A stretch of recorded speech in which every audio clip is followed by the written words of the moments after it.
2023-24 सोलोंथाइ बोसोरनि थाखाय गोदान मुं थिसननाय लानानै फैदों डन बस्क' डिग्री कलेज साफागुरिया। देग्लायनिफ्राय डन बस्क' डिग्री कलेज साफागुरियाव बेचलर अफ आर्ट्स एबा BA नि सेथि सेमिस्टारनि गोदानै मुं थिसननाया दायो सोलिगासिनो दं।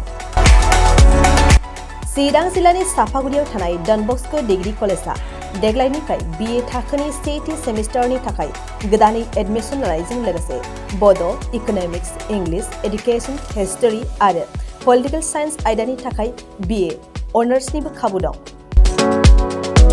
गोग्गो सोलोंथाइनि थासारिजों लोगोसेयैनो डन बस्क' डिग्री कलेज साफागुरियाव आलादा आलादायै हौवा हिन्जावनि थाखाय हस्टेलनि खाबुबो दं। जुदि फरायसाफोरा डन बस्क' डिग्री कलेज साफागुरियाव BA सेथि सेमिस्टारनि थाखाय गोदानै एडमिशन लानायनि सायाव आबुं बाथ्राखौ मिन्थिनोब्ला नैबे मबाइल नम्बर 9365519559 आव थोंजों सुला लानो हागोन।